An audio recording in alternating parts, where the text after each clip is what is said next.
Ladies and gentlemen, all rise for the RankKing's court.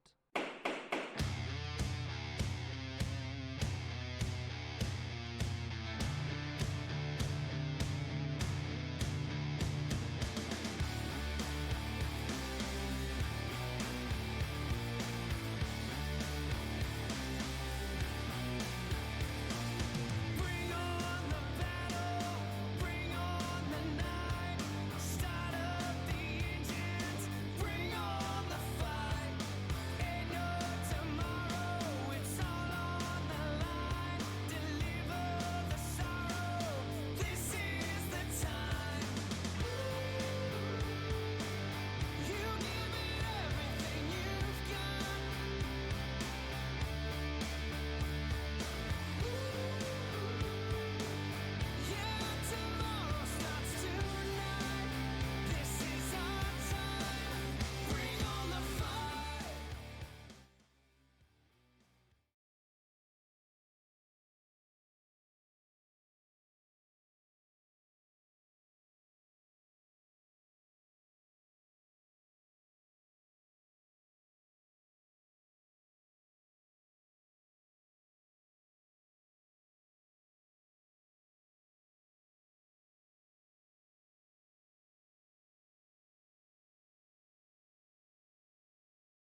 top tier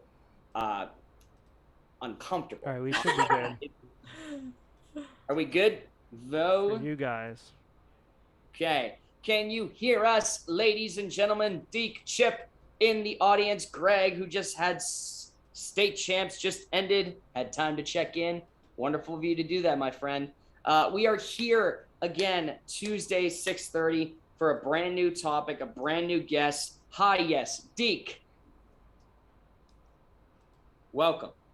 So we have wonderful, wonderful things to discuss. Again, I will introduce our guest because I don't know if it went through or not. So everyone watching at home, your phone, on the toilet, wherever you may be, it doesn't really matter. Hey, you never know, man. Welcome to the show, McKenna Feeney. McKenna, how are you doing today? I'm excited to be here, and I was so pleasantly surprised when I got a text message from you asking to come on the show. So excited. I will say that's one thing I need to get better at is just texting people back. Yeah, I'll say. Shut up. You're a different breed. We're fine with that. But I just checking up on people. I need to get better at that. But yes, we have a wonderful show for you tonight. But before we get into that, I want to discuss last week's episode because apparently it's derived so much controversy that it's caused infusions in the brand itself of Thoughts from the Bench. And that was the Little Debbie episode we had last week. I thought this was perfectly fine. I don't know what the hate is. Everyone that says Cosmic Brownies is top 3, you're a joke. Relax. It makes no sense to me why they should even belong in the top 3. Yes, Vo is still on. Yes, another friend. We're good now. We're good now. I don't know what happened. All the settings changed. Yeah, settings change more than the HDMI on my grandparents' TV. That's for sure. But yes, another friendship. I have multiple. I don't. There is a running joke, McKenna, that my uncle Chip, who tunes in, HR, lovely human being, believes that I had no friends before the start of the show. I'm not sure why that's the case. So every episode... I mean, he is family, so he would know. It's true. It's not a joke. It's a real thing. That's hurtful. But... yes, it's the running thing that I make new friends supposedly to come on the show, so we have guests. That's not true. Come on, people. I have friends. It's a little bit true. You know, it's not just the leaves that are falling from these cherry blossoms. It's the tears from my eyes that you can't see right now. But yes, the top 10 Little Debbie snacks. McKenna, I'm going to read these off to you if you can't see them. 10, I have the chocolate cupcakes. 9 zebra cakes, 8 cosmic brownies, 7 salted caramel bars, 6 strawberry Swiss shortcake rolls. Sorry, they look like Swiss cake. 5 honey buns, 4 fudge rounds, 3 Swiss rolls, 2 Nutty Buddies, and 1 oatmeal cream pies. Now, I don't know how much of a fan of Little Debbie you are, McKenna, but if you had to glance at that, like, is there one in particular? Is it just a whole list of just terrible things that... No. I mean, I personally have not had some of the things on the list. I would need to go and like refresh my Little Debbie knowledge here, but I am a big fan of the chocolate cupcakes. Though I hate to bring it up, but I am a Cosmic Brownie fan. I don't get it, man. Like I feel like everyone is, except the ranking. So my argument was simply this, is that when I was a kid, they were top tier, like top 3, maybe even 2 or 1. As I got older, the consistency of the experience that I had as a kid just wasn't hitting that right. And I don't know if that's more to deal with me or if that's to deal with the product that's coming out. No hate on Little Debbie by all means. Wonderful, wonderful company, wonderful people. I'm not feeling it. I just don't know why. Maybe this has to do with like freezing. I mean, Vo microwaves Pop-Tarts, so you had to throw that in there. Wow, because microwave, you're that's wrong. Different. So it's I'm not wrong. You're putting no, I'm not wrong. No. No. So that was my little top 10 Debbie snacks. Yeah. Caused so much feud apparently, Yeah, especially in the apparently- Cosmic Brownies. Apparently on Instagram, everyone wanted the Star Crunch on there. No, I see. This is again like the Star Crunch is bottom tier, and it will always stay there. It is a McKenna, if you do not know, is a caramel cookie with like, I don't even know how to say it. Like, It's like what's like on the edge of it? it's like rice. Yeah, it's like Right, rice. It's like a Rice Krispie. Just have a rice cake. Just Yeah. have a rice cake. They're so much healthier. Makes sense. Or Yeah. get a Rice Krispie treat. So Chip writes in, never had a cosmic brownie. You're okay then, Chip. Hasn't affected you by. But if he did, it'd be top 3. No, it would be number 11. He just doesn't want to admit it. So, but we have a wonderful, wonderful show to bring you tonight. I wouldn't have McKenna on if we weren't talking something about reality competition television. I found her out through Ian, my brother, who put us in the Survivor League. It's just a wonderful, wonderful experience. It was one of the most hectic experiences of my entire life, but I regret nothing. It was amazing. I still wake up with PTSD today because Yeah, I was one of your first hosts. So yeah, one of my first hosts.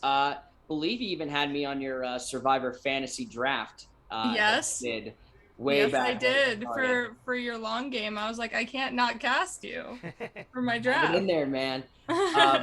So tonight's episode is one that I've wanted to do for so long. I haven't been keeping up with the newer stuff as of late, but when I watched it when I was younger, it was like, in my mind, Survivor with so much more MTV drama. And tonight we are talking all about the challenge. The challenge, a wonderful one. Yes, Chip, Ian's friend. Ha ha ha. Ian's friend, now my friend. That has nothing to do with the conversation. But Ian that's just how you get your introduced friends. us together. I've met you in person multiple times now, so I count us as friends. I think, yeah. I'll clip that if you want, Austin. No, you can. I'm not gonna say no to it. So, gotta have some evidence, man. I mean, come on. But yes, the challenge. TJ Lavin always brings us the wonderful, wonderful. Oh, he's one of the best experience. hosts. He just is, man. He's just like, hey guys, welcome to your new thing. And I was like, yeah. And then it's like says it, and they're like, oh, they're like awful. McKenna, for those that don't know, please go just give a little brief summary of what exactly is the challenge. So the challenge is a reality competition show where it's a lot of grueling physical and mental challenges. And then by some means, it like differs each season depending on a theme or whatnot. You get voted into an elimination, and then two pairs or individuals battle each other in an elimination. Whoever wins stays, whoever loses goes home. And you always kind of have that like ability to defend yourself without just being voted out. You could be voted into an elimination, but still come back afterwards. And then there's just a bunch of social dynamics that you have to navigate within like voting someone into elimination. Will they go home? Won't they? And then of course the alcohol is flowing. Oh yeah. So... Oh yeah. Yes. That's one thing that Survivor never had was alcohol and total nonsense of drama. And cleanliness for changer. people to be sleeping with each other. So Yes, it is more. I want to say it's like the. I don't want to say X-rated because that's too far, but like the rated R version of the challenge. Like this is what it is. The drama always flows. The challenges, I feel the eliminations are some of the most exciting television that I've watched in a competition show, because in Survivor, like you said, you just get voted out. You don't have the opportunity to essentially flip off the competition when you win that elimination and you come back into the house. exactly. Strutting along like Vince McMahon down the line. It is a really, really interesting dynamic that I appreciated for how long. I want to say Now, correct me if I'm wrong, McKenna. Mhm. I don't know if this was the challenge or if it was road rules, because they were kind of neck and neck for a long time. A lot of times in the beginning seasons it was real world road rules, the challenge. Yes. And then it turned into the challenge, whatever the season name was. Correct. There was a competitor on there, and again, I might be spitting absolute bullshit here. You usually do. Just throwing that in there. Yeah, maybe. I believe that Beth Phoenix. Beth is a yep. Yes. Okay. So I'm not crazy. So that was the first season that I had ever watched. Okay. The challenge. So from there on, I was like, this is so interesting. Like this is, if you would take the actual concepts and outrageous acts of like Jersey Shore and like have the fights actually happen with competition. Yeah. Like, this is exactly what it is. And I am all for it. It's literally such a wonderful, wonderful time. Isn't that this whole show awesome? Ha. Most you can see how much my co-work, like my love me on this show. Yes. But yes, the challenge has some of the, like, when we think veterans for like stuff, these guys come back on and on. And yes. on, and it's almost like their job. Like some people just treat it as a job. Like teachers go to work during a certain time of the year and are off. These challengers go to work at a certain time of the year and then are off. So like they just keep coming back and coming back. It's not like a Survivor where it's hard to be asked back. Right. Yeah, because you have to be a real like POS to not come back to one of these things. Yeah, it's like if you become a fan favorite, they want you there all the time. Exactly. Which we'll get into some of the competitors later on in the show. But for tonight, let's get us started. I'm excited for Radical Ranking number 1.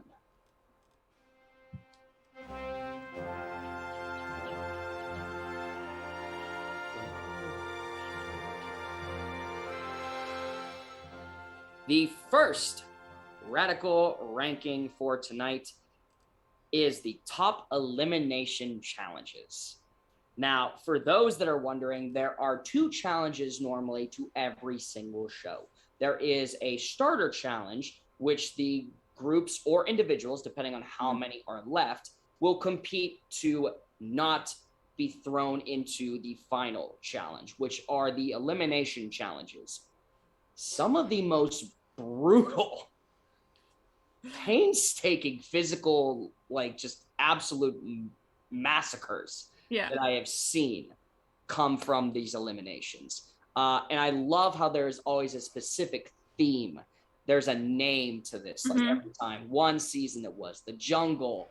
There are other Gulag, Presidio. Gulag. Yeah, there's a lot. Like the Gulag was the Gulag before Call of Duty did it. So is that how they got it, basically? Yeah, I mean, they are battle arenas, to say the least. Yeah. And I have my personal top 5. McKenna, you can chime in at any time I do these to see if they qualify to be a top 5. What are some of your favorites? But we got to start off with one from the Duel 2.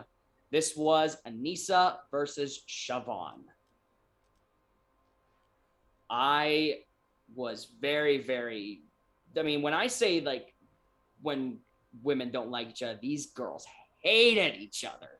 Like I believe the challenge was they had to take these rings and they had to fight each other for the rings to get it on a hook to then secure victory. And there is punching, there is like choking out, which obviously it's not supposed to happen. You're supposed to wrestle. But tensions do flare. And I remember specifically when I watched this one, I said, these 2 don't even care. They're just trying to kill each other. And I don't know if that's more or less why I love these. Like, I don't know. I know it's not on everybody's like big 5 list. But for me personally, like you had one that said, don't sock me in my face. Don't choke me then, bitch. Like, it's just like, oh, geez, like, this is getting out of hand. Like, it's nuts. And obviously, Lavin steps in here and there, like, hey, None of that. Like, Don't little do that. warning, like you gotta stop that. Yeah.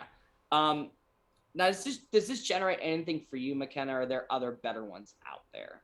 Yeah, I mean, that is a good one because like Anissa is thought to be an elimination beast. And then she's thinking, I have it because you have Siobhan who's just not. Yeah. And the tensions of like Siobhan being like, I can kick Anissa's ass, and Anissa's being like, no, you can't. And it's that specific challenge is a rough one because the men's one is also crazy. Yes. So like that I wouldn't have thought of that one. So yes, for sure. It's when you get these tensions that flare, especially with people that don't connect on the right chemistry levels, like, it is brutal to watch. There are other ones that are, of course, that are more barbaric that we're going to get into. This one comes to us from the challenge free agents. This is Jordan versus Johnny. Oh yeah.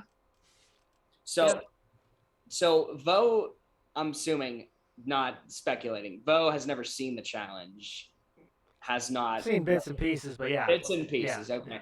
So, McKenna, do you want to go into detail of just what is Jordan? Because Jordan is nuts. He is a badass. So Jordan was actually born with a birth defect, and so he only has his pinky and his thumb on one hand, but you would never notice that he has a deformity or a disability or anything like that because he is so balls to the wall, athletic, and right in your face. But this specific elimination you're talking about is like his crux where he needs a hand. Right. And so that's why he gets eliminated here. Free Agents is actually my favorite season of the challenge. Okay. Actually just rewatched it. So yeah, Jordan is just a beast and definitely one of the most athletic people. Now, you say it was his crutch. So Vo has no idea what these challenges are. Mhm. So this specific challenge, if you want to go into detail of it, it doesn't matter. But this obviously did not play in the favor of Jordan. So if you want to just explain a little bit what this challenge actually was. Yeah, so this challenge was a giant wall of drywall, and they had to punch and kick holes to get up to the top to ring a bell. So without having the surface area and muscle of one hand, it's really hard to try and get like an elbow to attempt to like punch through drywall. This was the Monster Kyle thing before Kyle existed. I was gonna say, it sounds like a Kyle thing to do. People that weren't chugging monsters and punching holes through drywall that were named Kyle. The challenge.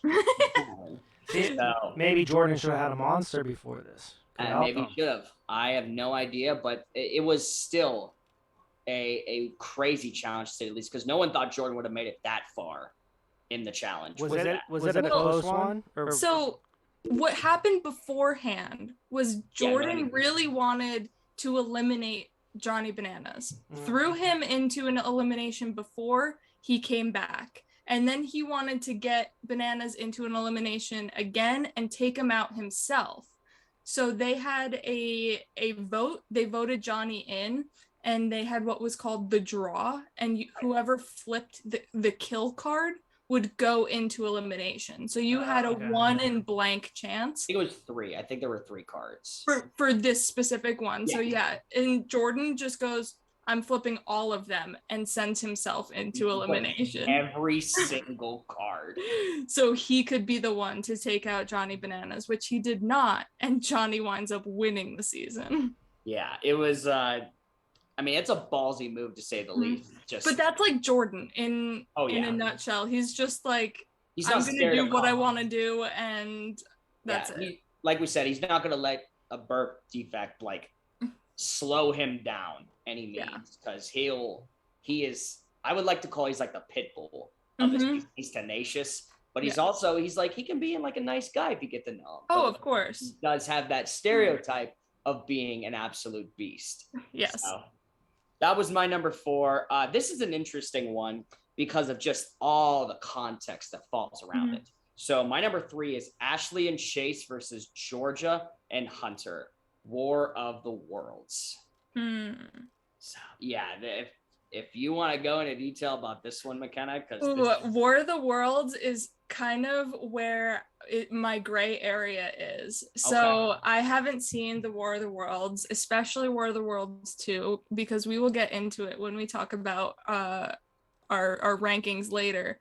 But I boycott War of the Worlds 2 and will not watch it. I got it. Trying to I had my notes here. I'm just looking up real quick. I know that it was a big like moment from this because it was very emotional to say the least. Where is it dropping the ball? I think that's it. So yes, I believe. So Hunter and Georgia get thrown in. They pick Ashley and Chase. And this was like the vengeance. I don't know if you saw it, McKenna, but this was the vengeance from Final Reckoning that happened. The game is drone ball drop, and the goal is to sink 2 balls into a basket after the ball is dropped by a drone 30 feet in the air. Gotcha. So it is wrestle very time. Yes. I know that the pairs just absolutely hated each other. You can obviously tell by the picture with the middle fingers thrown in. It is I would go and watch this one, McKenna. This is a nuts one. We will get to number 2, which is probably the most physical one I've ever seen in my entire life. And again, this might not be yours. It is certainly mine for number 2. Joss versus Derek Vendettas. I would throw that as like my number 1. It is. I know. It is.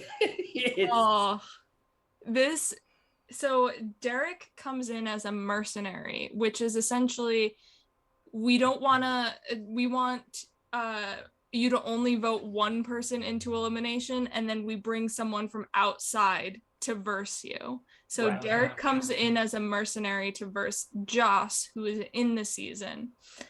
And it's a version of pole wrestle, but it's a ring. And they have to try and battle and grab this ring and hook it onto their respective hook. And Derek is about half Joss's height. And Joss is just like this big muscle, beefy guy. Derek is fit in his own right, but like a itty bitty. Right.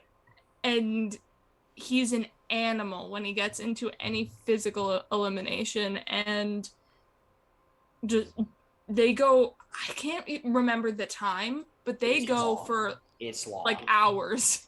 It's like a crazy, that's insane, physically exerting challenge. Is this the same game that the 2 ladies play that with the rings you were talking about? No, so it's like on the floor and they're trying to like pull. It's just like a just like a ring that's on the floor of the arena. The other one is a ring that I believe was clipped to their backs that they had to unhook. That sounds right, yeah. With the ladies. Yeah, this one was, I just rewatched it to see like where it would make it on the list. My God, it is. You just see, because it'll cut to the spectators that are watching it, and the look on their faces is just, it's honestly like disturbing, like for how they're like viewing it, because it should not have lasted that long. It lasted that long, and it like never let up. Like it was 100% balls to the wall, like every single step, to the point where like you as a viewer are watching and you're like, how are these 2 still going? Like it is brutal. And the original hit, because you have to like, you can like start off like in the center or whatever, but they sprint at each other. And I believe it was Derek that just like, they were bleeding and like cuts, gashes. And then it was also like muddy and gross from the arena as well. So you got to figure like the texture of the mud getting slippery around. It is, if you wanted to watch like an absolute beatdown, like this was it.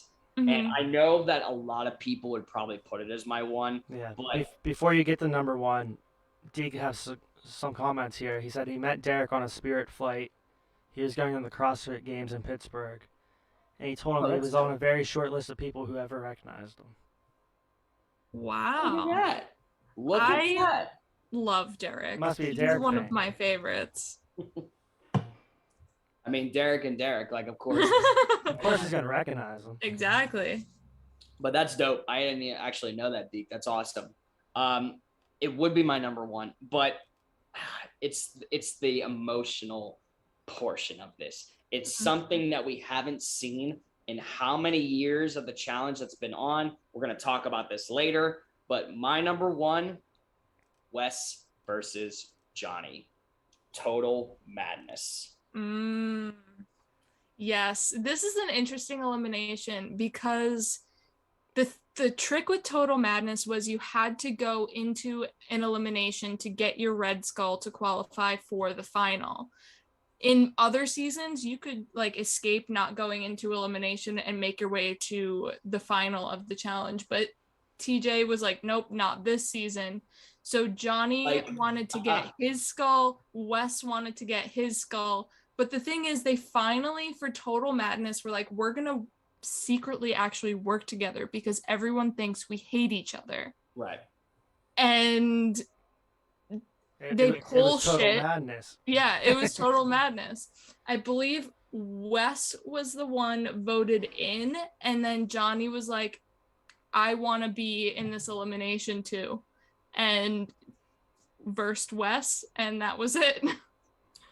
It was something that so many challenge viewers had been like craving. Like, when will Wes face off against Johnny Bananas? Yeah. One. It's only happened like a handful of times, and because they try and escape eliminations with each other because they know like one of us will lose and it's rather even depending on the elimination. There's no like surefire win or surefire lose. It's like, why take the chance to go up against Wes or go up against Johnny when I could maybe go up against someone else? And that's risky business. It is.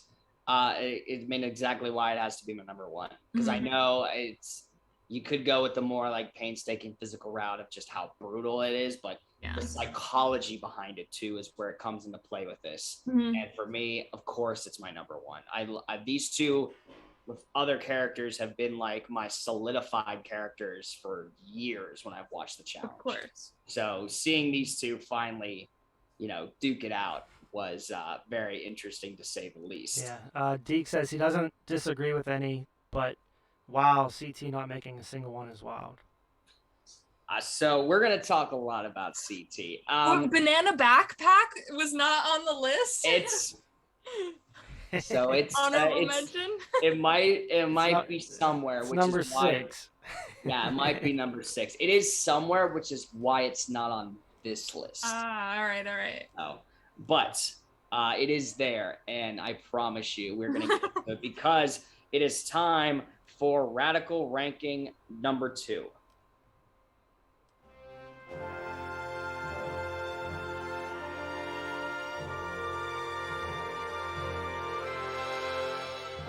Okay, we talked about the top challenge eliminations, or elimination challenges, sorry. Now we get into my personal, the top challenge moments. These moments are what lives in my head when it comes to the challenge. I recently went back and I viewed all of these and I said, yes, every single one of these deserves to be on this list. So why not start off with probably one of the most disgusting but gruesome moments? What's my number 5 is Kenny carries Wes. All right. Was I believe Rivals won, if I'm correcting myself there. But the ultimate goal is that at the end, normally is these painstaking long triathlons of just different events. And one of the events was a giant eating competition where you had to eat your entire fill and then go back on your essential run. Mhm. And the problem with this is that Wes had already been feeling like shit. I think a handful of them got like food poisoning or something Yes. the night before. So Wes was already like feeling crappy. And then they just have just a giant table being like, eat this. It's not like you're filled to where you're full and like you can now run. Yeah. No, it's like you have to finish these plates, have fun. And it's not like delicious food. No, Do you think they like poisoned them the night before? I don't think they intentionally poisoned them, though. That would You don't know. That might be bad for business. Yeah. Speaking of bad for business, we have a karaoke time redemption. How is this gonna? Seeing as I am old and don't watch MTV anymore, I want to hear Snooki. Really, Chip? Can I do the parody of Snooki from South Park? I do that better. I don't know. I can do the. Where's the beach? Where's the beach? Where she's like drunk running and the beach is literally right next to her. I can do the South Park one. That. Oh god, that's so terrible. Snooki wants smush smush. You happy, Chip? There it is. Oh god. Let's get back to the actual tonight's broadcast. So the challenge for this, you had to, as they're already like going through painful challenge, like running challenges with this and other physical like elements with the psychology of being with a rival. Now you have to eat this whole shit worth of food that literally looks like crap, but you have to eat it. And Kenny, filled his portion and then started eating Wes's portion. Mm-hmm. And after, when they started running again, Wes cramped up to the point where he physically could not move. Mm-hmm. So Kenny was like, well, screw this. I didn't come all this way to lose. So he puts Wes on his back, like carrying him like military style, and he climbs the mountain and everything. It's one of the most like it's never leave your like one behind type scenarios. And it's dope because it shows like how much these contestants are willing to put themselves through to the point where he's gonna carry someone he hated on his back in order to win a bunch of money. Yeah. Would you put me on your back, Austin? I don't hate you, so. I'm just saying, if we were on a team.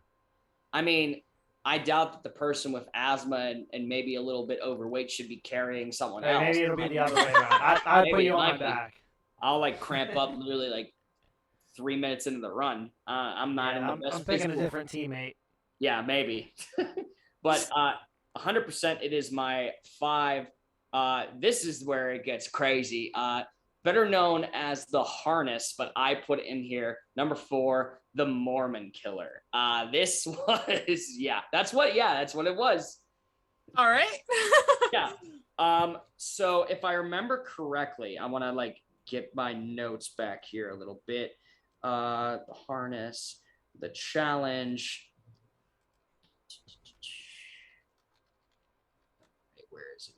Where is it? Yep. Basically, they were going through these harnesses, trying to go back and forth to a scenario. And the thing is that the one competitor apparently might have been trying to loosen the other person's harness. Oh, going. Yeah. This is a really old season. Yes, not like really old season, but like it's back there. So I haven't seen the actual season that it's in, but I know the moment. Yeah. It's pretty bad. I'm not gonna lie. Like everyone was very concerned about the whole thing. They were like, well, what are you doing? Don't do that. I'm not doing it. But it is, she cried out like, she's a Mormon killer. She's a Mormon. So it's one of the most infamous moments, I'd say, which famous or infamous, I'm putting it on this list because it drew so much controversy. I mean, she wouldn't have fallen to her death. There are like safety harnesses. Course. It was just the main clip to the line. There's other like attachments where they are like safe. Fall down. And just that's the end of her right there. It's an easy victory. McKenna, I don't know if Ian ever told you this, but we were parasailing the one time with one of his buddies. And I think I'm at the end on the left side of it.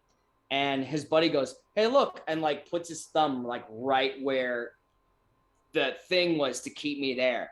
And he was like, "Woo-hoo-hoo." And I was like, "Hey, hey." So naturally, like, I don't know, maybe You have a little like, don't. yeah, of course. I mean, I knew it was never gonna happen, but like the slightest, I'm like, "Hey, now, I've been good to you. Don't do this to me." Maybe he knew you were gonna be the ranking, and he won your crown. Oh, sees that far into the future. Maybe. Yeah, I don't know if Ian ever told you about that, but that still is. We laugh about that still. That's hilarious. Number 3.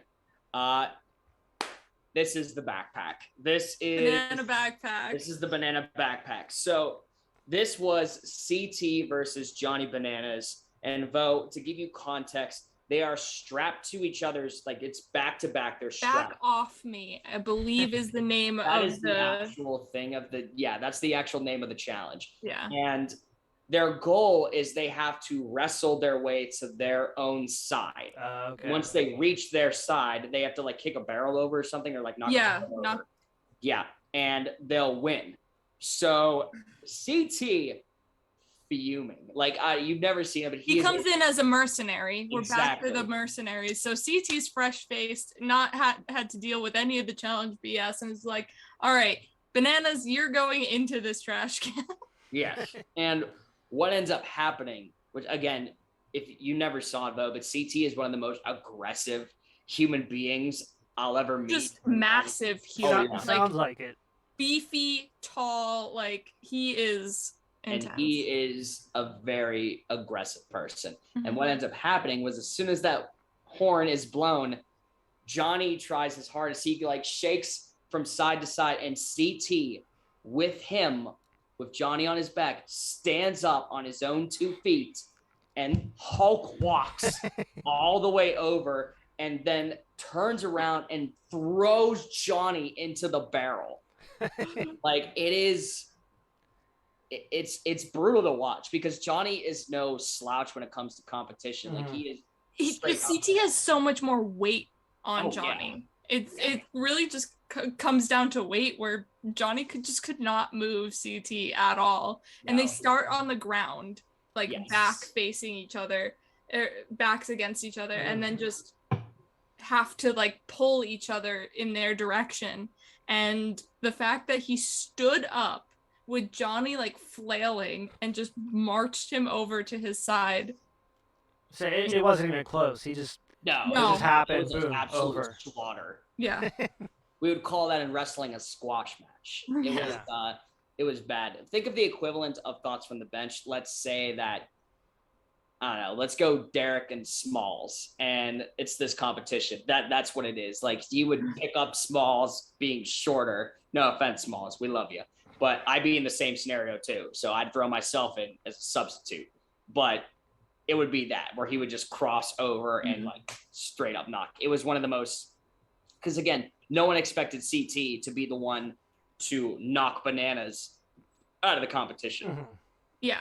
So. And also this moment gets replayed and flashbacked in multiple seasons afterwards. Yes. Yeah, this seems like this would be a good game on Squid Game. Like the next season, they did this. Let's go.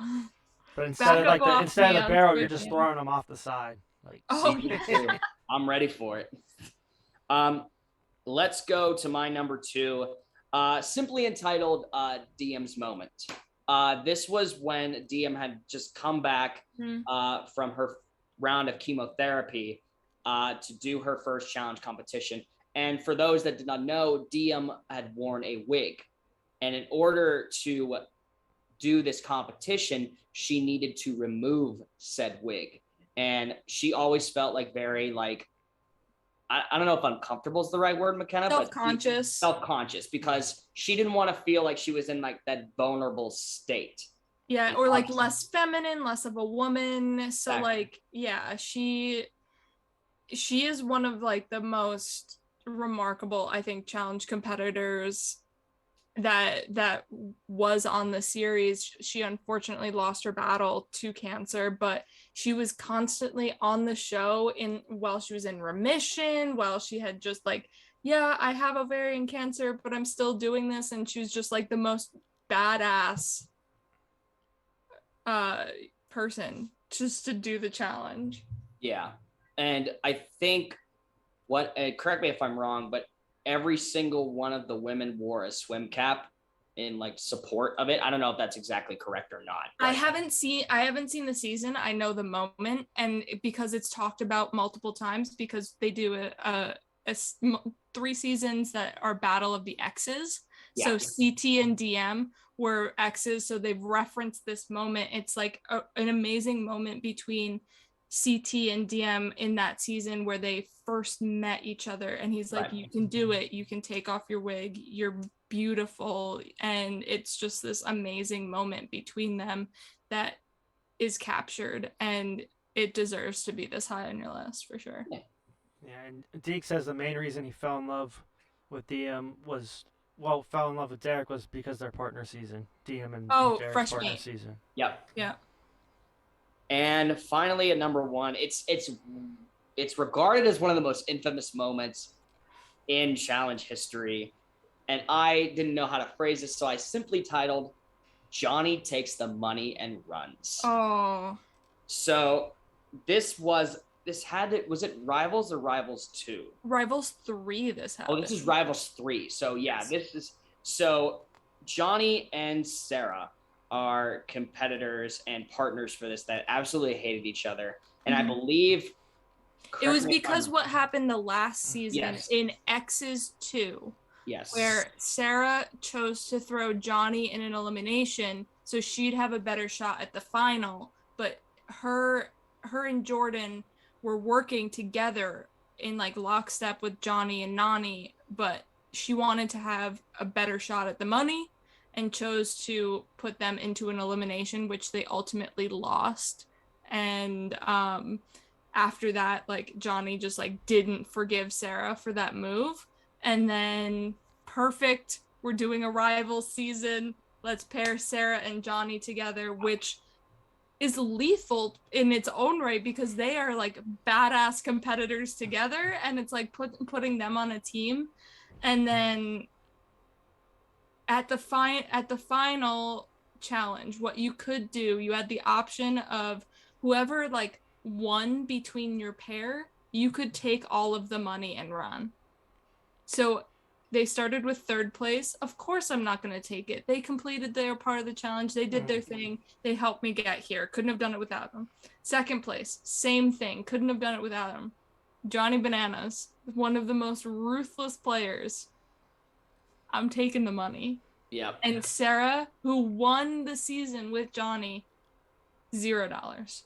Literally one squat.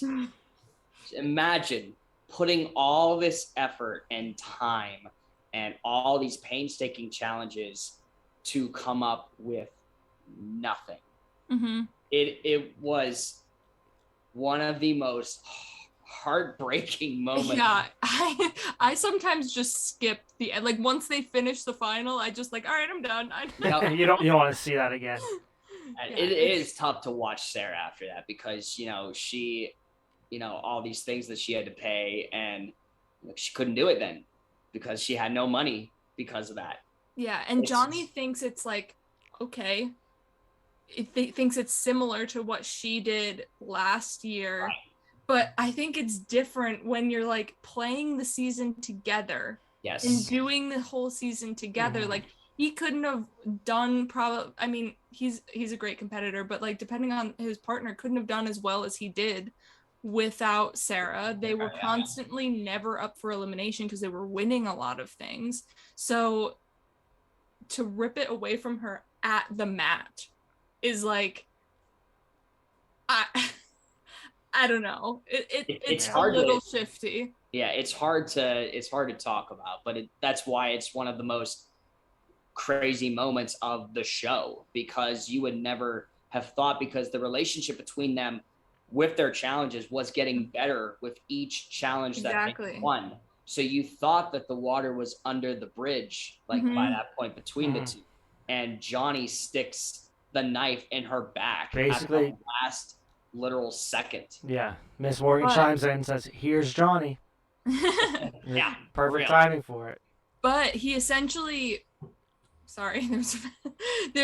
he essentially curses himself after that. So what another challenge competitor dubs as like the curse of Sarah is like he competed on several seasons after that and just didn't even make a final.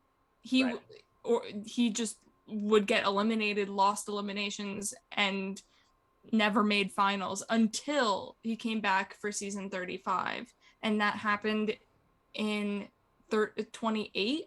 So like he didn't even make a final in so many seasons until 35. Yeah, because it's tough because you got that like emotional damage that he had done to Sarah, so everyone was like, "Fuck you!" like this isn't happening, and then you have like, well, screw that. He's a challenge veteran. We got to throw him in there. We got to make sure he doesn't win, and that's why I should say I always wanted. Ian's still maybe in the works of it, but I always have wanted to do a Thoughts from the Bench Survivor League because there are some of our people in there that might be a little bit scared to do it, and that's no shame on them. Believe me, I was terrified every second of my life doing this thing, and I'm not joking when I say I still have PTSD from it. It's nuts, but I still want to do it, and because you have moments like this, like in the challenge, where like, hey, I'm all hunky-dory, I won. Oh, no. Like, it's the last second. I mean, McKenna, am I missing any specific moments? There's a lot. I mean, there's so many moments. A more recent, just comedic moment in Total Madness, I believe it is, where CT like someone's shoe comes off and he just like chucks it behind him and it hits Wes square in the face. Like there are like hilarious moments or like really great moments, really great elimination moments that like too many to count. Right. Yeah, you can't have without the backpack. I knew that someone was going to say, where's the backpack? Where's banana backpack? It's there. Alrighty. Radical Rankings 1 and 2 done, as well as my first beer. So we're down for that. So let's get into probably our favorite segment of the show because it generates so many differential opinions. It is time for the Great Debate.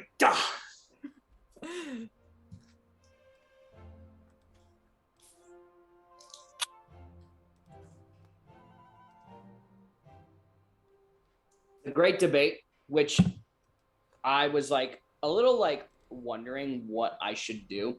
Talked to McKenna and I said, let's come up with this together. Like, what can we do with it? So we simply went with this, and you can go into detail after I name it if you want.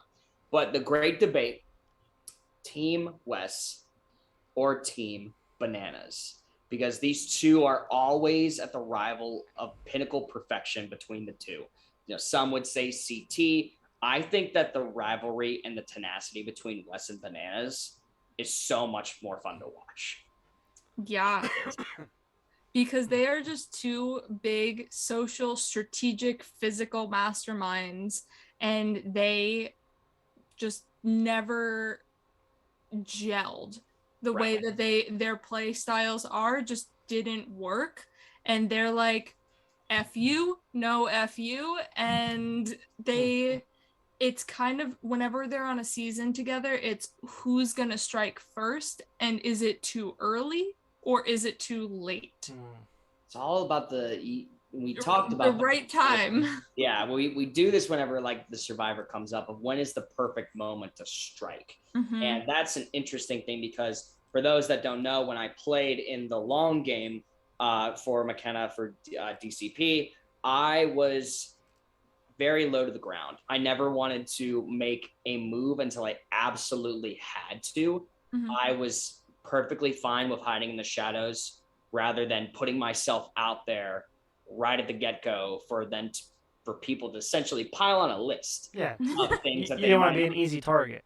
Yeah. Exactly. And it's hard to do that if you like win a lot of challenges or you have a good social construct of a game, which let's be honest, I had my challenge moments for Survivor where, I did fairly well, and there are some that I was absolute trash at.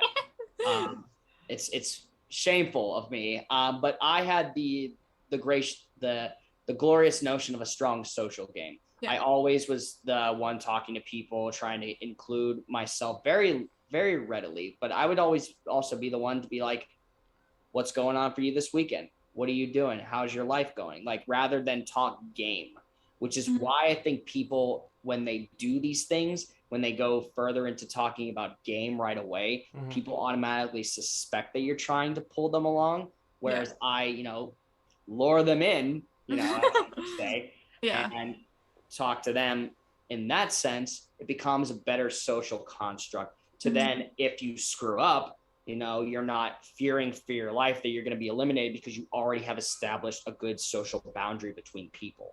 And these two do all of it, whether it is social, physical, absolute mind screwery. Yeah. These two do it. So, Vo? Grind Project, they did give us an order. Okay, so did he, so this was the interesting thing, how, because I don't know if you would know Wes or Bananas as well. So he had me going first. Okay, so that's fine. Yeah. So and then it goes me. He said Greg, but obviously Greg's not here. So we'll go McKenna, ranking. Okay. So I guess, Bo, put your 2 cents in. All right, yeah, I'll just get out of the way. I'm actually going to come straight out of left field here. I'm taking Team Denny because he does support the troops. Now, from what you guys talked about, I would go with Team Bananas just because he seems like a tough competitor. He's been mentioned a couple times already in the show. And when he took the money and ran, I feel like that was a plan to start another rivalry so he gets brought back for more episodes. So he kind of turned into like the heel so people want to see him on the show. So in reality, he's getting even more money out of the deal because he's coming back. I don't hate that take. I actually kind of like that. Mm-hmm. Yeah. So yeah. Okay. So it's you now. Is McKenna then next? Yes. Yeah. Okay. So Wes or Bananas? I am always 100% team Johnny Bananas. I am not the biggest Wes fan. I know Wes's power, and I can see it and acknowledge it that he is very good at the game, but out of 20 seasons that Johnny has played in, he has won 62 daily challenges. He's won 11 eliminations. He has the most wins out of anybody in the challenge, which is 7. He's made 2 additional finals. Wes is a little less there. He has a better elimination record than Bananas, but he has only 2 wins, with a most recent win on a spinoff. And I just think Bananas is less confrontational than Wes. He only gets into the nitty gritty if provoked, where Wes can just he's a hothead. And I think Bananas can fly a little bit more under the radar than Wes. I understand the take, which is why the interesting thing for me here is I'm going Team Wes. I was hoping that you would. And here's the thing, whereas my game style would more benefit towards maybe Bananas, I've always felt like Wes has been kind of an underdog compared to Bananas. And I feel like I relate more to that than I do to Bananas because, hey, when we do Survivor leagues and, competitions and all these people are talking about, oh, did you see on this season, and they're talking about how many seasons they've watched. On the reunion show, I blatantly said I have watched 3 episodes of Survivor. Yeah. Made it into, what was it? I think 4th place. 4th in the long game, 3rd in the mini. So like you are an amazing Survivor player for seeing barely any of it. Exactly. So I always feel like, to me, whereas Wes is a little bit more hothead style, he's always felt like the underdog, and I relate to that more because it gives me a chance to root for that underdog rather than, you know, you could say I'm the king or whatever, Johnny Bananas, but he is essentially, aside from CT, is the GOAT. He is the GOAT of the challenge. And I can't do it. I can't root. Like, there are times where I feel like, yes, he's in the right. Yes, I don't think I have ever rooted for him in a single challenge. Every single challenge, I mean, if it's Wes versus Bananas, then I root for Bananas. But like, I do prefer sometimes other people within the season, like depending on a storyline or whatnot. But yeah, I would rather run a final with Johnny Bananas than Wes. That's true. Plus, like, Wes was always like the type to like just try to stir things, like stir the pot. And it was always just amazing to see that, because everyone's like, oh, you know, we're kind of like gelling real nice. And Wes is like, you think? He's like, hold up a sec. I feel like Wes is also a lot more of this, like, if you're not the best at something, he's like more of the screamer, being like, get your shit together, come on. Where Bananas is a little bit like that, yes, and can get frustrated, but it does kind of help you along. Yeah, no, Wes is like, get your shit together, get in here, run. I kind of do that too. When people don't know this stuff, I'm like, get it. Half the time, I might not know what it is, but like, you know, what was it? I think I like some game show, someone said the wrong thing. I was like, you idiot. And I would have never like rightful mind known, but it's always good to be that heckler, to say the least. So we'll go. So 2 Team Bananas, 1 Team Wes. So we win.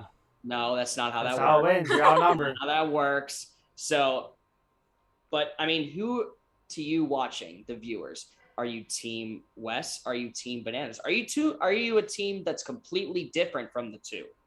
There are various challengers out there. Listen, if we had the other options, I could give you other options. I know. That's why it's Wes or Bananas or Wes. But specifically, yes. Let us know. You know, chime in. Are you Team Wes? Are you Team Bananas? We'll put it on socials. You know, vote for it, and then we'll see who actually wins that battle. But for right now, the only thing that I'm battling is this great beer that I'm drinking right now. So right now, we are going to take a quick commercial break. Go get a beer. Go use the facilities. Go enjoy your life for the span of, I don't know, like a minute or so. And be right back when we do our top 10 ranking of the evening. Ladies and gentlemen, stay tuned. Let's dive right into sports, as I have strong opinions on that. Which college team could beat a professional team in the same sport right now? Okay. There is not a single answer that is better than the LSU Tigers defeating the Cincinnati Bengals. Even if I know the pitch that's coming, every other part of me is still normal. That's why it's frustrating for me, Greg. It's like okay, if I know what something is coming, I know ahead of time, I still have to be able to do the action to get the result that I need. Okay, so they won 3 games in 10 years with 3 rebuilds. I don't lose at arguments. Especially about fast food, so yeah. You will never walk alone. Guess what? Now you will. Coronavirus. I barely touch my girlfriend's cat. The most I'd be willing to do is like just kind of put my finger on its forehead and just like. All right, ladies and gentlemen, with us is Alex Kazor from Steelers Depot. We are live with Ryan Smith, professional cornhole player in the ACL. Ryan, what all franchises were you able to work with in the NHL? With Phoenix, Carolina, and Detroit. No. So here is Moorhead's ranking. Moorhead is my cousin. He is the rank king. Higher Top 10 extra Power Rangers. Oh. Okay. This is the top 10 emo songs of the 2000s. There's only one correct answer for number 1. Why is F is for Family better than Futurama when Futurama is like Star Wars for potheads? Like I know. So I think we have one or two that are mad in the chat.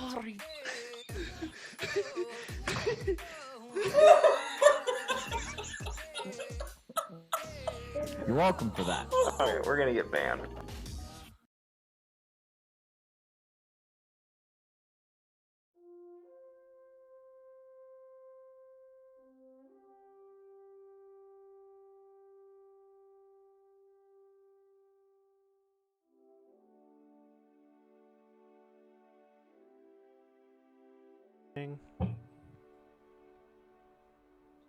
And welcome back, ladies and gentlemen. We have a very interesting top 10 for you tonight. And interesting because it's broken up into two. So we couldn't do this just based on challenge competitors, but these are the top 5 male challenge competitors and the top 5 women challenge competitors. We will start off with the men. McKenna will give hers, then I will give mine, and we will domino back and forth. And then once the men are done and over with, we will hit the women, which I think the women, I don't know, this is going to be interesting because like I tried to like divert into character more than I did actual challenge performance. I don't know if I did that well, but we'll see how it works. Yeah, it was very hard for me to do these lists and not do, all right, who are McKenna's favorites? Because like not everybody on here are like my favorites, but I had to include them because they're just like badass challenge competitors and like of the top tier of the show. Yeah, maybe that should have been it. Maybe it should have been our favorite competitors and not the top. We could have done that too. That one might have been a little bit more interesting. But, yes. Let's not waste any more time. McKenna, your number 5 male competitor. My number 5 male is Jordan. We talked about him earlier with the wrecking wall competition against Johnny Bananas. And he has 3 wins under his belt with 6 seasons and 1 additional final that he was a part of. He wins like the majority of his eliminations. The only ones that he's lost are like hand strength, where one was the one against Johnny Bananas and then another was pole wrestle, where you have to hold on to a pole and wrestle it from your opponent, which he only has one hand to do so. I just don't see anything that he can't do within the challenge. Yeah, it's no physical limitations with him, even though he has a physical limitation, which is why he is also my number 5. Nice. Jordan is one of the most, like, I said it earlier, he's a pit bull. He doesn't care how small he is or how, much of a challenge it is. He'll go wrestle you to the ground and then, quote unquote, Halo teabag you afterward. Like, it's how it always is with him. He's in your face and he is very tenacious at best. So both have Jordan. I think this list is going to get interesting because this might for the first time happen on RankKing's court history, but I'm very excited. Your number 4. My number 4, and the reason why I put Jordan below this person was Jordan is always kind of abrasive and looked at as a target, where Derek is the nice guy and like, never really targeted directly. So I put Derek as my number 4. He has 3 wins and 2 additional finals. He's played 10 seasons and he's won 9 eliminations. He's just a badass and someone who I would love to run a final with. Yeah, I'm also, cause that's a good pick. It's not mine, which is where you said 11. I thought we were going somewhere. Oh, I know which one I left out that is right here for you. Okay, for sure. I'm also, because I remember I was talking to Ian about this yesterday, that there was a guy on the challenge that was always brought back, and I always thought he was just trash. He just kept bringing him back every single time, like Ezekiel in Total Drama Island. It made no sense why they kept bringing him back, but I finally found his name. It's Dunbar. I couldn't think of the life of him. But I just never, he was always. Wait, you put him on your list? No. I didn't okay. But like he one of was, my least no, that's what I'm saying. He was the one that I couldn't like remember his name. That they just kept bringing him back. I'm like, dude, you're straight ass. Like, why do you keep being brought back? It makes no sense. But yeah, that was the name of that one. It's not my number 4. Okay, promise. I would have had to be like, you need to get a new rank king. I do. Blood Bomb says, "How's your night been?" Hey, Blood Bomb, welcome, my friend. Enjoying it as always, right here in McKenna, talking all things the challenge. I don't know, they've done they had to have done something with like the UK with the challenge, right? Like they bring in, so like War of the Worlds was the start of bringing heavier amounts of UK challengers, but they had brought in like a couple UK challengers, and then now they have incorporated a decent amount. Some have not stuck around as much because they weren't like that big of either competitors or characters. So but you have like the more famous ones of like Kyle Christie, and he's one of my favorites, but who would have made my list if we were on favorites, but But always checking across the pond, Blood Bomb. Always appreciate you tuning into our stuff. You're a wonderful human being. My number 4 is one that he has been, I'm going to list off these things. He's been in 10 seasons. He has won 4 of said seasons and 5 trips to the finals, 6 of 9 elimination wins. I'm not going to say the total winnings. That's just stupid. But number 4 is Daryl Taylor. Yeah, Darrell is just Darrell. I'm sorry. I don't know why I said that. I don't even know his name. Oh, no. Darrell would have been on my list, but like he did win 4 in a row, and that is the most in a row that someone has won. But the more recent seasons that he's been on, he's kind of sucked. So like he has kind of lost his steam. I feel like if he had either quit earlier or done more later, then he would have definitely made my list. But I didn't want to like put him on there just for the one of like he won 4 in a row. Yeah, it's kind of he is a great competitor. Now I feel shitty for putting him on there, but it was the reason because 4 wins in a row is a big thing. That's impressive. Oh, 100%. In anything. Yeah, I mean, like I win every single time I do this show, so I'm like I'm used to that royalty, so I understand. Blood Bomb, it sounds like he's had a bad day, so hopefully you give him a nice ranking here tonight. Oh, Blood Bomb, you know what? Lift his spirits a little bit. I will always lift your spirits, you generous, loving human being. All this show is for you tonight, my friend. Stay happy, stay truthful. We're always here for you. So Darrell for me is number 4, and we get into number 3. McKenna, what is your number 3 male challenge competitor? Here's where I put Wes. Okay, Wes is my number 3. So like I said earlier, 14 seasons, 3 final appearances, and 2 overall wins.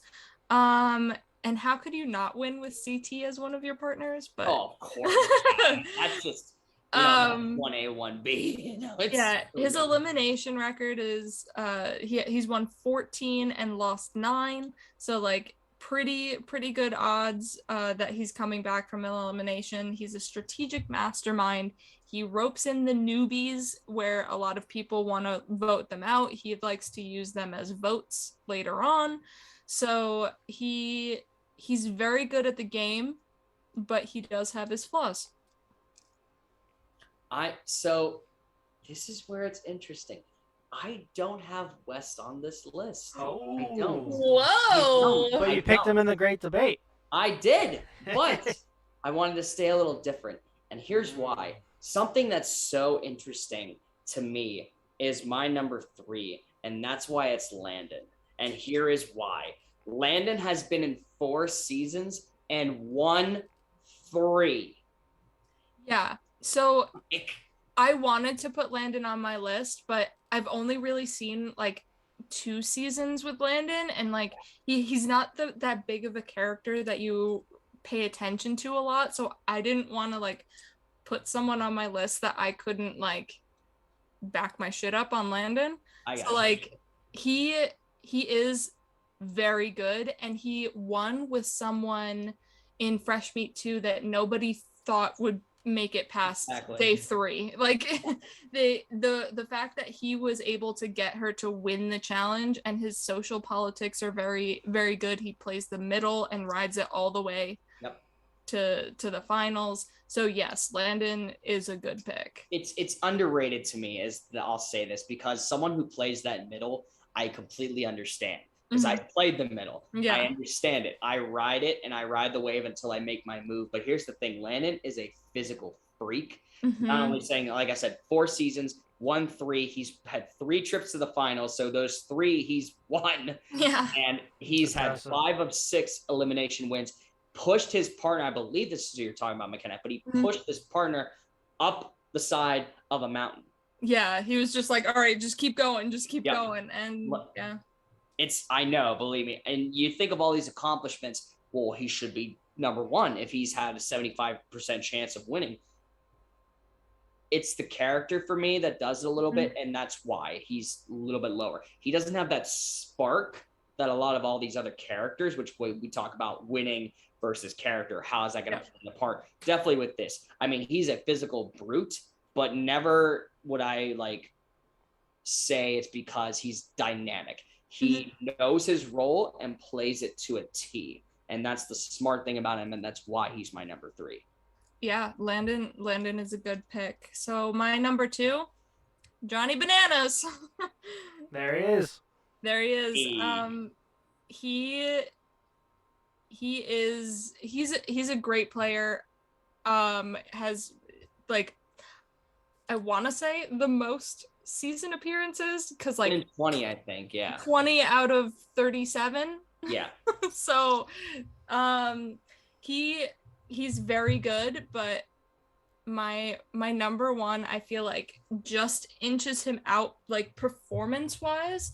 But if you think the challenge, Johnny Bananas is the face. He's got the character, he's got the brand, he's got everything, the challenge, but slightly below. I understand that, because Bananas is also my 2. And it's because we talk about people that treat this as their job. This was literally Johnny's job. He just did it day in and day out. And some people will argue, well, he's been in 20 seasons, he's won 7. That record's not that great. But then you have to remember, no one has won 7 seasons. 7 seasons, 9 trips to the finals. The elimination is not as great as I would have hoped it would have been, but it's 11 out of 25. But his daily challenge wins are 62. 60. So That's crazy. Yeah. That's a lot, seeing as there are maybe 12 to 15 dailies in a season. Yeah, I would say. So he's won a good chunk of daily challenges. Yeah. I mean, he's just, when we say the brand of the challenge, what if it's not TJ Lavin? It's Johnny Bananas. Johnny freaking Bananas. If TJ ever retires, it's gotta be Bananas as that. Oh God, yeah. I don't know if you remember, McKenna, but there's that one season that TJ couldn't host, so they brought in The Miz, who is a WWE superstar, to host it, and I said, "What the Miz was it? What the shit?" And I remember that's how The Miz got his start. He was on Road Rules. Yeah, he was on the actual challenge too. Yes. And then that's how he got his start. That was his whole gimmick, and why nobody took him seriously in the ring was because he was this reality television superboy that they pushed, and he just had this breaking dynamic character that made him incredible to work with in the ring. And that's why I just had to bring that up, because it was nuts. I think we both have the same number 1. I think you should say your number 1 at the same time. Okay, count of 3. Yeah, right. 3, 2, 1. CT. Has to be. 5-time champion, literally destructive, just a destructive human being of absolute monstrosity. Though, to give you context, the one season, which McKenna, quote me on, I don't remember what season it is, and I hate myself for not knowing it, but he got into a fight the first night against Adam, and both of them were eliminated from the challenge that night. Oh wow. Yes. From the whole show. Like Yes, that from the season. whole show, because you can't wanna fight say in the. maybe it was the duel. I think it was the original duel. I think you're right. Because and then they come back as rivals. and for yeah, rivals. Of course, they put them yeah. as a pair as rivals, and they actually like bury the hatchet a lot, which is why like it's a wonderful pairing. But CT, you know, whether it's his tenacity, his absolute monstrosity, or the relationship that he had with DM, that was a big blockbuster to people's hearts. It was a wonderful character that he did. And it almost seemed like as he got older, the rage died down and he became like this more of a mentor rather than this raging bull out of control. Some people might not agree of why that makes him better. I think it's the evolution of it all. Yes, it's the equivalent, you know, we do Shrek model things on the side. It's the equivalent of peeling an onion. Because you don't know, it's been like the first part of it, it's been there for so long. And so you finally get to that middle and it's different. And that's exactly what CT's character is. He's just a wonderful person. Do you have anything to add? Like, honestly, I feel like I've been talking this whole time. CT. I ramble. I'm sorry. He just like CT now, when we see him on the challenges, just like touches my heart because he's just this good, genuinely good guy.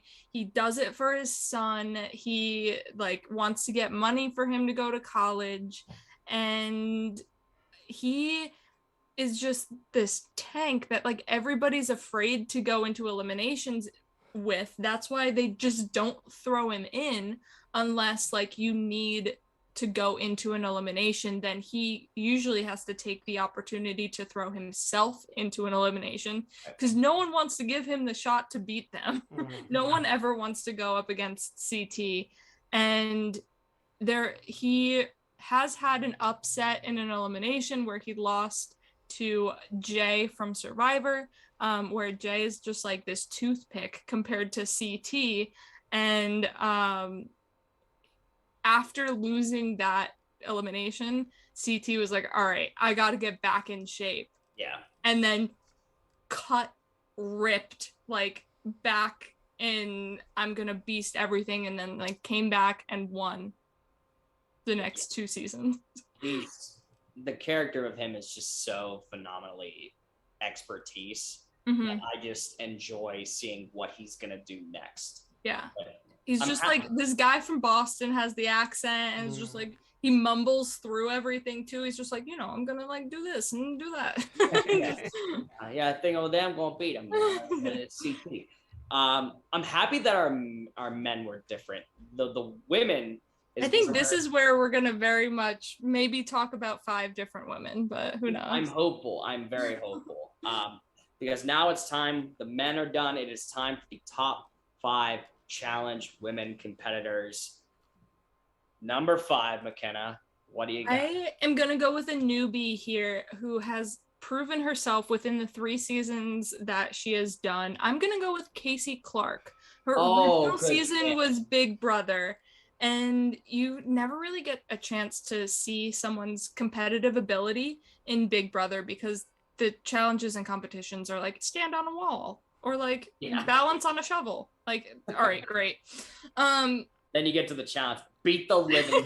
Get out. So she was, I don't think she still does it, but an ex-female football player. So like she's a beast in her elimination. She has a 3-0 record. She has played 3 seasons, 2 finals, 1 win. And I think the main reason why she didn't win like one of the finals was because of her partner. Like a lot of times, sometimes finals come down to who you're partnered with or partnered with on certain legs, and she should have won a lot more seasons than she did.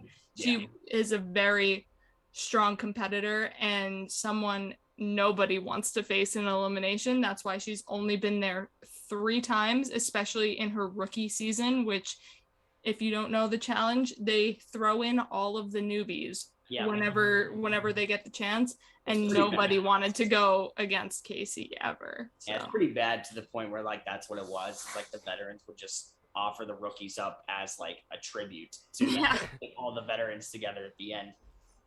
My number 5, we talk about where character versus actual competition comes into play. Mm-hmm. She has been on 14 seasons of Survivor, and she has only won 2. But I love Cara Maria. I just do. And I know she's not everybody's cup of tea. I looked the first, because her rookie season, oh my God, it was terrible. She was out first. Yeah, she was out first. And then she came back to come in second place in the next 2 seasons. Oh, okay. Yeah. So literally the we hate to say rebound, but like the rebound from that is insane. Obviously, there were a lot of crazy dynamics with her relationships in the show. Relationships, friendships. Yeah. Like she is, I would say, probably the most complex challenge competitor I have ever seen. And I think if we think females for the challenge, Cara Maria definitely is that face. Yeah. But she does have like her drawbacks where I think she's a beast, but she's not on my list because I just got tired of her, and it just felt like there's a certain era that's like prime great Cara Maria. And then once she meets Paulie Calafiore, crazy. Yeah. Yeah, that's where it goes off the rails. But to me, that also, like I said, with more of challenge wins versus personality entertainment, that's where it falls to me because I was always entertained watching Cara Maria, no matter if it was in her challenges or in her social life or whatever it was. It was what's going to happen next. Yeah, and Austin, Blood Bomb typed in the comment section, he wants to know what the challenge exactly is. He might not be too familiar with the show. That's fine. McKenna, you want to go into detail for our friend across the pond? Sure. The challenge is great. You should watch it. But it's a reality competition show where a lot of previous, like some form of celebrity. So whether it be what it originally started as The Real World and Road Rules. Gosh, that's such a tongue twister. I know. People competed on this thing called the challenge, where you have daily challenges where you can compete to be safe from elimination, and then you somehow can get voted into elimination, and then 2 teams or competitors battle against each other, and there's one winner and they return to the house, one loser and they're eliminated. And it's just a lot of physical and mental taxing challenges because there could be like a whole big math sequence that you have to like memorize while you're running and doing, it's hard to describe, but I definitely recommend you watch it. And the place where I always tell people to start from is season 19 because they do have a lot of returning players. Like this is a show that just people keep coming back every season.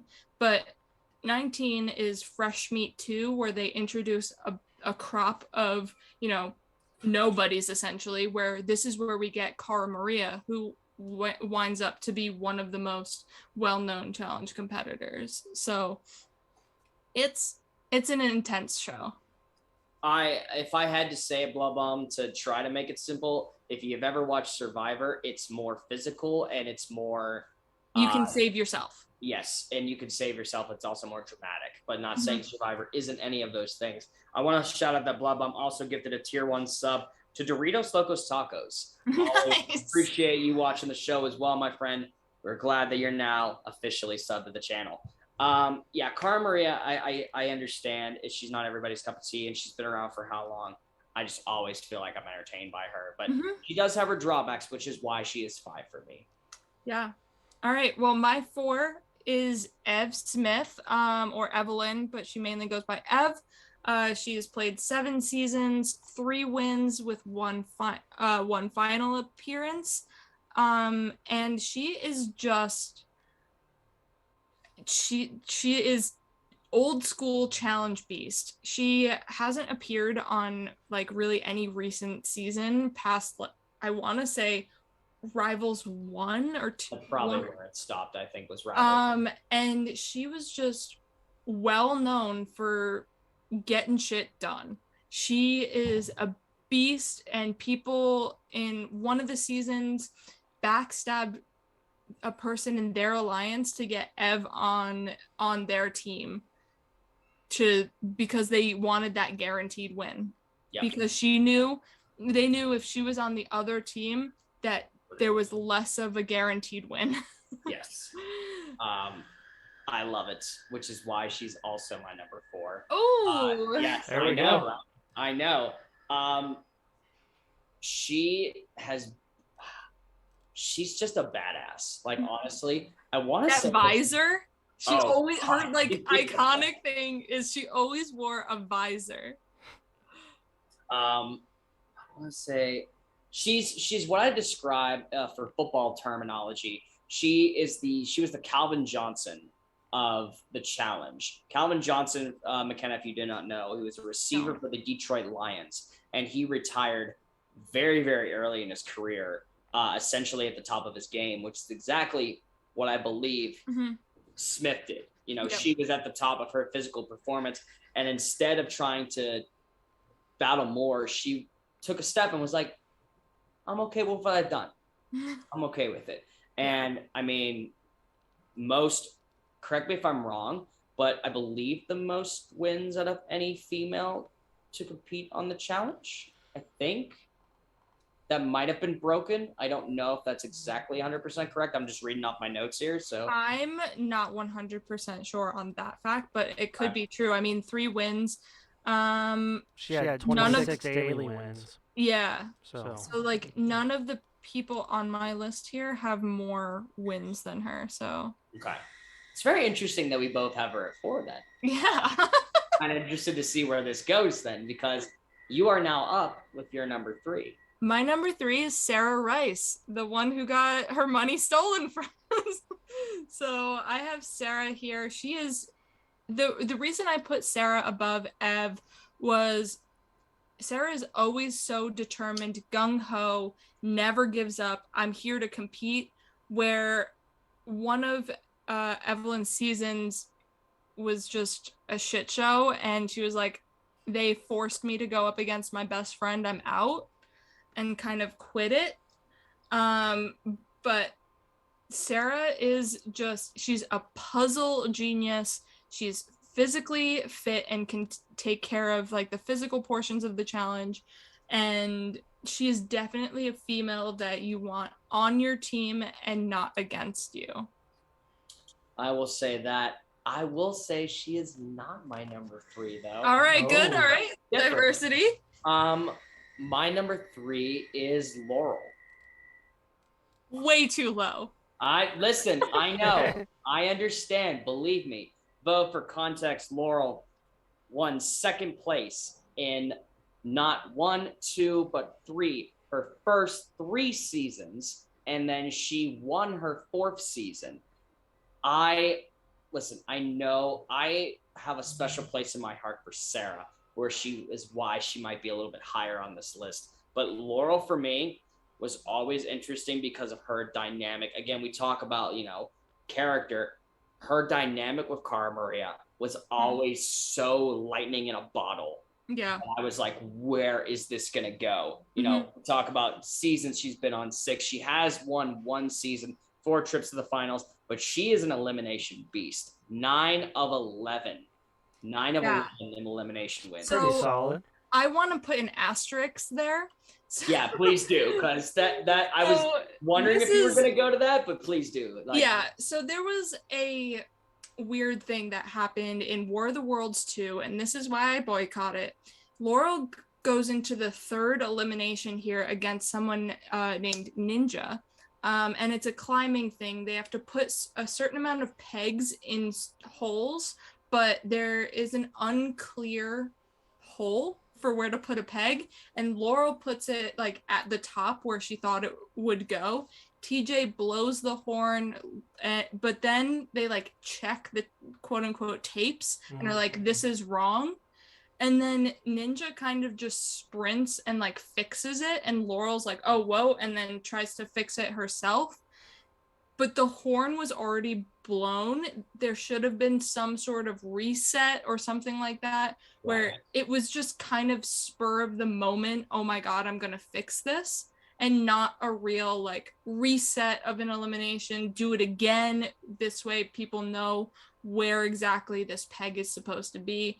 So I'm going to give her 10 eliminations, and she won 9 of them. Yeah, it was messy. It was very like controversial to the viewers and everything, because nobody really understood what was going on, and we're very surprised at why that happened. I remember watching it and I go, what do you mean it's not in the what like? Yeah, it was very, very confusing and poorly handled afterwards. Yes, it was. So maybe like I would say, I want to be like, maybe if that 10th win was there, maybe she'd be up higher, but I don't want to be that terrible of a human being.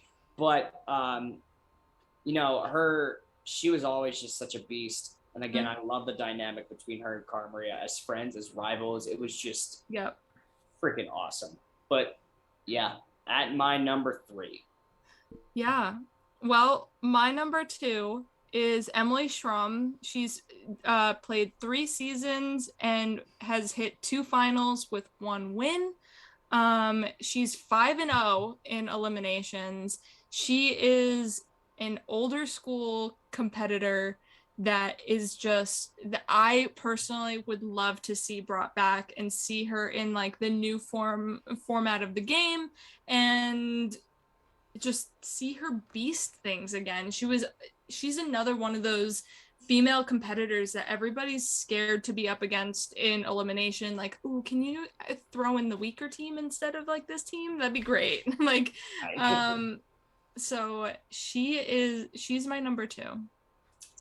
That makes sense. My number 2 is Sarah Rice.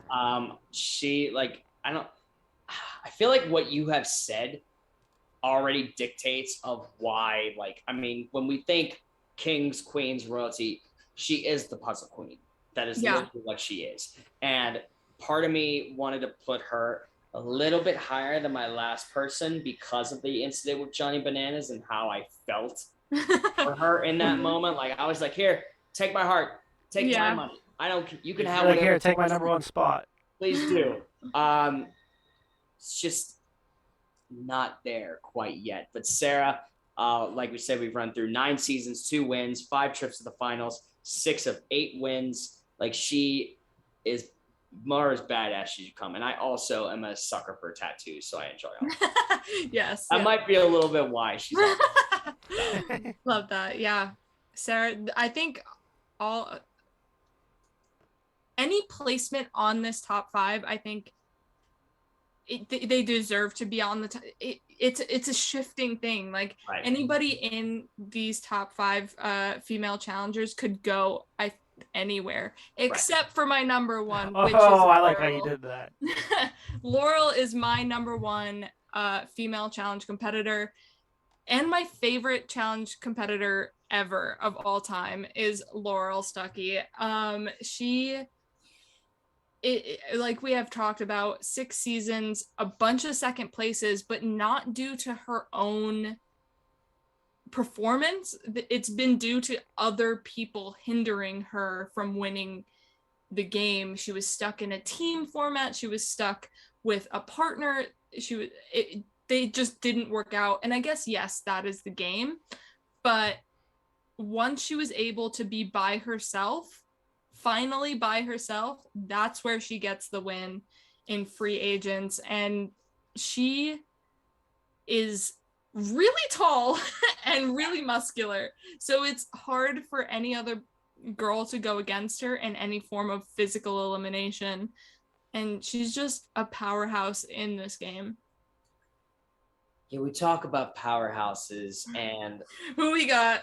it's definitely we've mentioned her name. My queen of the challenge Your queen. is Emily Schramm.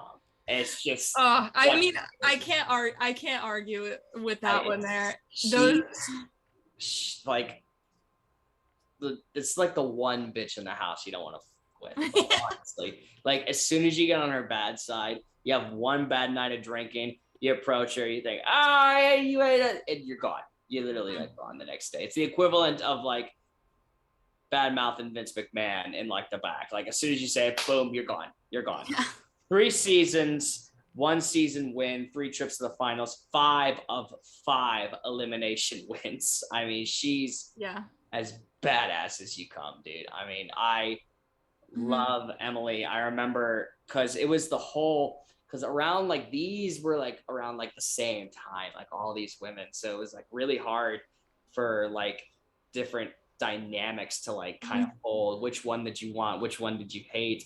Emily has always been one that I love. Yeah. Yeah, that's just how she is. There's no season where I'm like, I don't like your story arc or like the way you're going here. She's definitely just one of those solid, rootable people. Yeah, no matter in other seasons, some people like Kara can be like, I love her here, but hate her here. Yeah, no matter where Emily is, I will always like she is. I am that much of a Bring Emily back. Bring her back, please. Like honestly.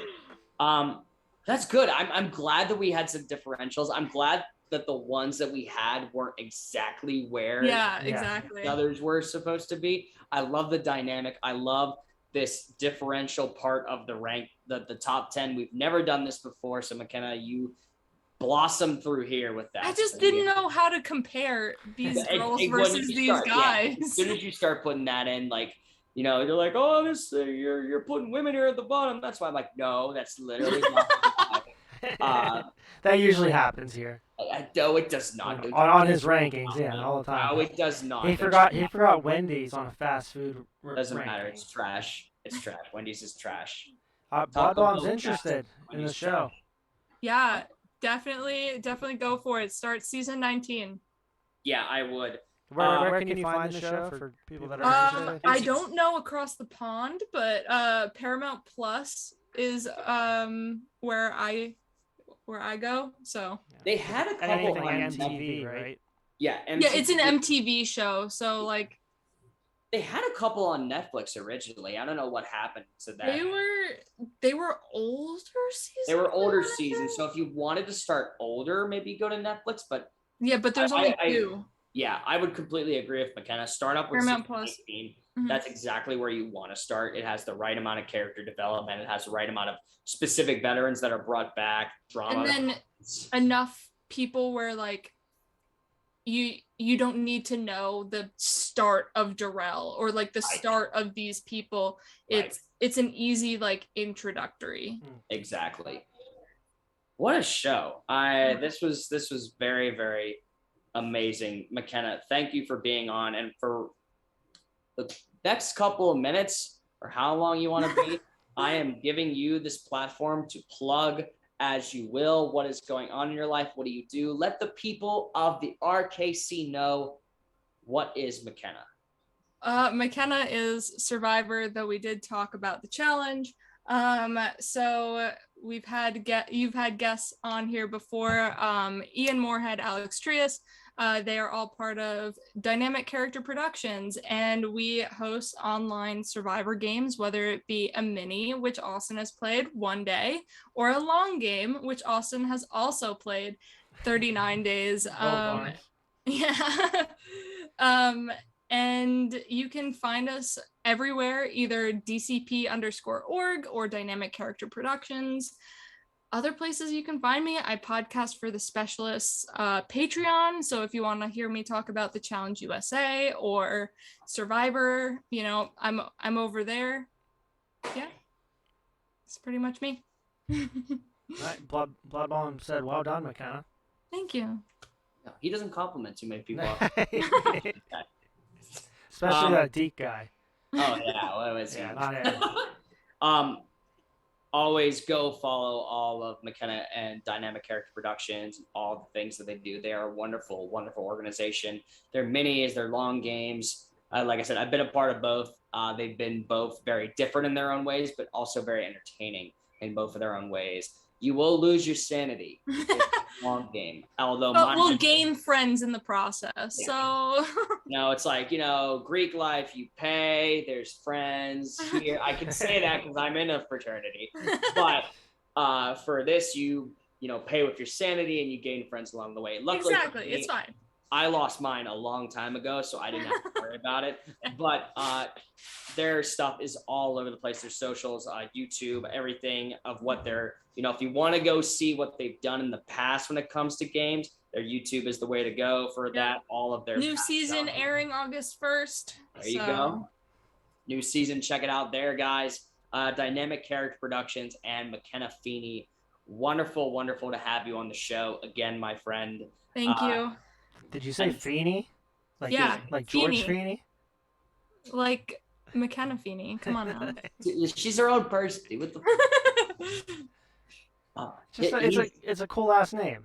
Thank you. Is. He's also he does think but McKenna also knows about the production side of it too. She does all the I edit everything. Everything you see is my handiwork. So yeah. So all of the wackiness and the bloopers and everything. All this girl, she is wonderful. Oh, you helped me a lot with those bloopers. I did. I don't. Half the time I don't know what I say. My favorite line of Austin ever is he's bringing a folding chair, sets it down, comes in and sits in the chair and says, "That went just as good as I hoped it would went."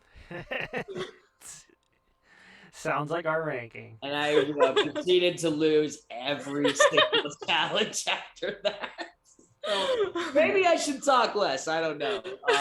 One thing is for sure, you talk and you talk well. That's exactly why we had you on the show, McKenna. You are a wonderful, wonderful guest. And as always, like I said, go follow her. Go follow her Dynamic Character Productions. Go follow her page and her podcast. She is wonderful.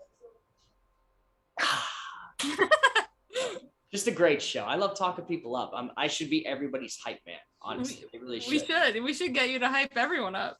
I would try. So, as always for us at Thoughts from the Bench, and for specifically the RankKing's Court, you can find us Tuesdays, 6:30 on Twitch. Other shows, 2 Beers Deep, Thursdays at, I believe, 7. I want to say that's correct. It is You correct. half the time we have so many shows, I can't keep track of the time. You have Draft Day on Monday. Go see the guys do drafts and then play Fall Guys afterward. I just downloaded it last night and I came in like the last section of that before someone threw me off and then took the crown. This crown stays here. That crown will be reached, as well as, the vault with all of their jersey talks. It's just a wonderful, wonderful place for content creators here at Thoughts from the Bench, just as DCP. But until then, ladies and gentlemen, another show. This is episode number 89 for us here at the RankKing's Court. Getting closer. Trying to closer to that 100 mark. We'll see what happens when that happens. But until then, I would say gavel Greg at this point, but Greg doesn't have the gavel. He's being gavelled at a freaking festival. So, gotta move my drink so I don't spill it. Yeah, please don't. So once again, thank you. Vo, court is adjourned. Court is adjourned.